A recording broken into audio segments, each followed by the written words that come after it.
to send. Talk about why you made that choice. Well, in case we don't make a deal, we'll need it. If we don't have a deal, we'll need it. If we have a deal, we could cut it short. It'll be leaving. All right, President Trump giving a stark warning to Iran as the Pentagon sends the world's largest aircraft carrier to the Middle East ahead of another round of nuclear talks set for Tuesday in Geneva. As we move on to some other news here, as we're learning, a second U.S. aircraft carrier is being sent to the Middle East. And here is what we're learning from the Associated Press. They're reporting that the United States will send the world's largest aircraft carrier to the Middle East to back up another already there, putting more American firepower behind President Trump's efforts to coerce Iran into a deal over its nuclear program. Here's some additional information. The USS Gerald R. Ford's planned deployment to the Mideast comes after Trump only days earlier suggested another round of talks with the Iranians was at hand. Those negotiations didn't materialize as one of Tehran's top security officials visited Oman and Qatar this week and exchanged messages with U.S. intermediaries. Already, Gulf Arab nations have warned any attack could lead to another regional conflict in a Mideast still recovering from the Israel-Hamas war in the Gaza Strip. President Trump said yesterday that he warned Iran that failure to reach a deal with his administration would be, quote, very traumatic. Iran and the United States held indirect talks in Oman last week. And President Trump said earlier this week that he was considering sending a second carrier strike group to the Middle East. President Trump held lengthy talks with Israeli Prime Minister Benjamin Netanyahu on Wednesday and said he insisted to Israel's leader that negotiations with Iran need to continue.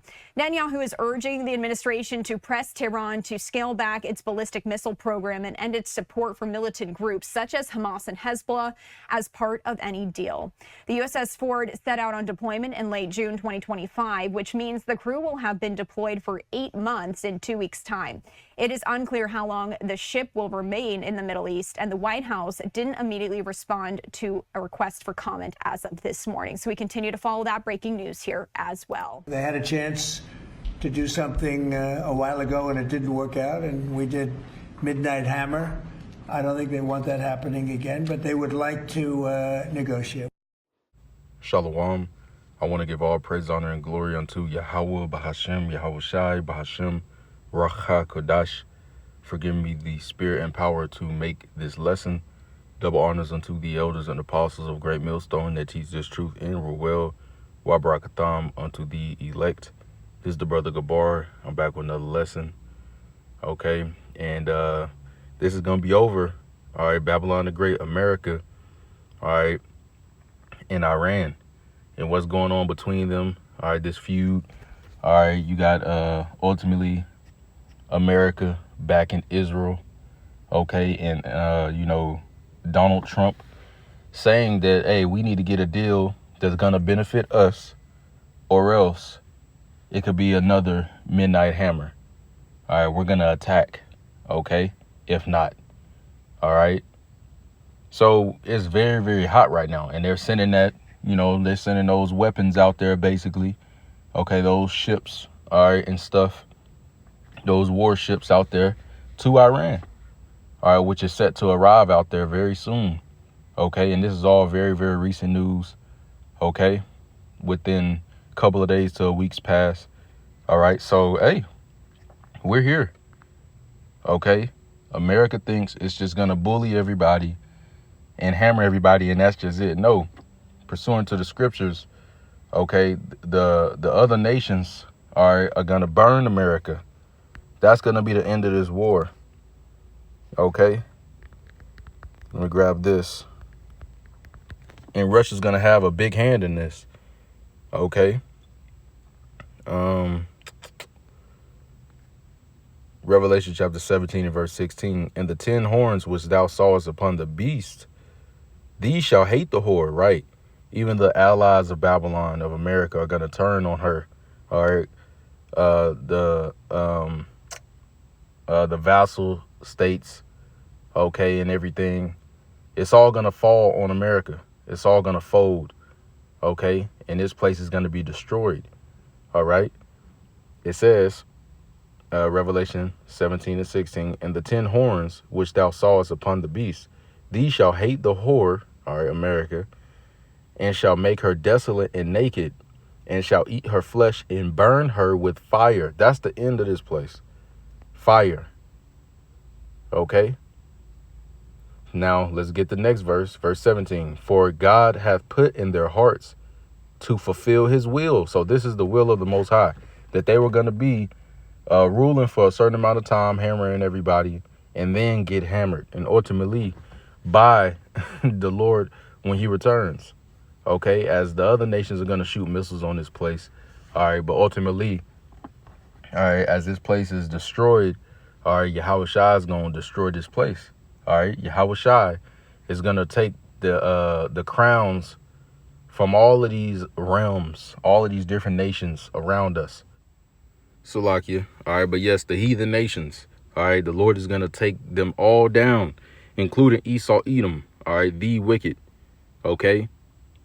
It says in verse 17, Revelation 17:17, for God hath put in their hearts to fulfill his will and to agree and give their kingdom unto the beast until the words of God shall be fulfilled. Right. So those 10 horns, those vassal states, all right, everybody was going to be in league with this place for a moment, for a certain amount of time, and then turn on her.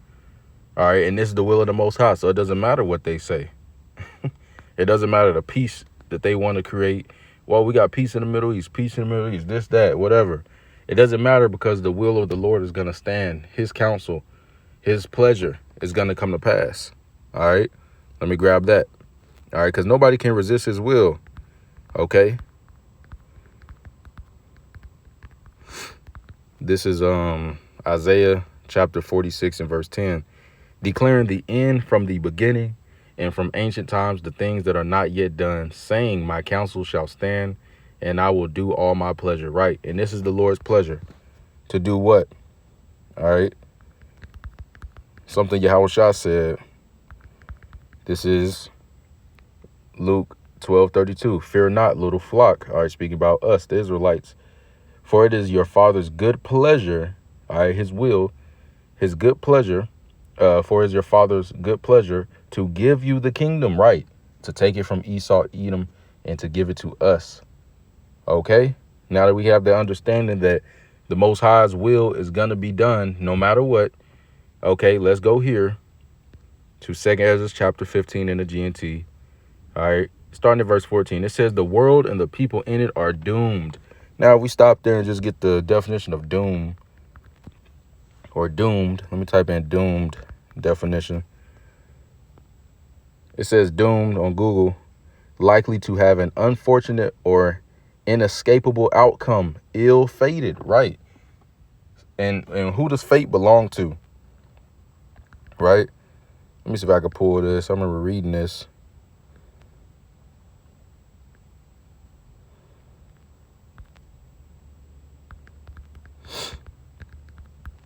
If I can't get it, then, we're going to continue.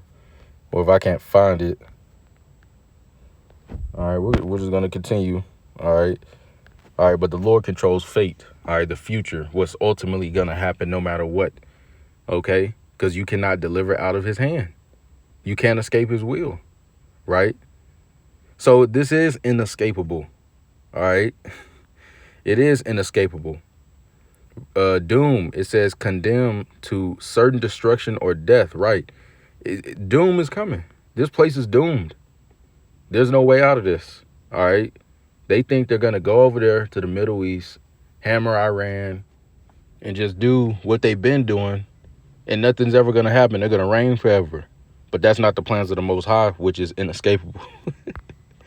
All right? Going back, 2 Ezra chapter 15 in the GNT, starting verse 14 again. It says, the world and the people in it are doomed. The war. All right. So this war is very, very intertwined with the end. All right. As the third woe cometh quickly. And Yahweh Shai said, behold, I come quickly. All right. So it's lined up perfectly with the end. That's going to bring it. All right. Verse 15 again. The war that will bring their destruction, WW3, is very near. All right, we see it because these are the opponents to fight in that war. The main opponents: Babylon, Iran, Israel, Russia. All right, which everybody's gonna have a hand in this fight, all these heathen nations, but all right, this is the main dogs to fight, and we see it heating up, so we know we close. All right, verse 15 from the top. The war that will bring their destruction is very near. Nations will arm themselves and fight against other nations. You see? So this war is going to bring about the end, man. All right, as prophecy being fulfilled, all right, and the Lord is stirring up everything in the earth. All right, hey, Babylon the Great is about to be destroyed. All right, the war, all right, is very close. It is very close. Stuff like this is happening. Well, if we can't come to a deal, then hey, another midnight hammer. All right, they're talking so boldly. Okay, what the scriptures say? Let's grab this right quick and I'll end it off. Psalms chapter 10 and verse 5. His ways are always grievous. Thy judgments are far above out of his sight. As for his Salakia, as for all his enemies, he puffeth at them. Right. He boasts on his enemies, man. Well, if they don't come to a deal, what's gonna benefit us only, really, then we just gonna blow them off the map. Another midnight hammer, another, you know. So we gonna see, man. We gonna see, because it's really a trap, all right, that the Lord is laid for them, as they think with all this pride, you know, that they're just gonna do what they want to do, all right, and rule forever, all right, and just slaughter everybody, and nothing ever happened to them. Okay. Well, your end is near, and the war to bring your end, you're already fighting in it. I want to give all praise, honor, and glory unto Yahweh Ba'Shem Shai. Forgive me the spirit and power to make this lesson. Until next time, Kam Yasharallah. Shalom.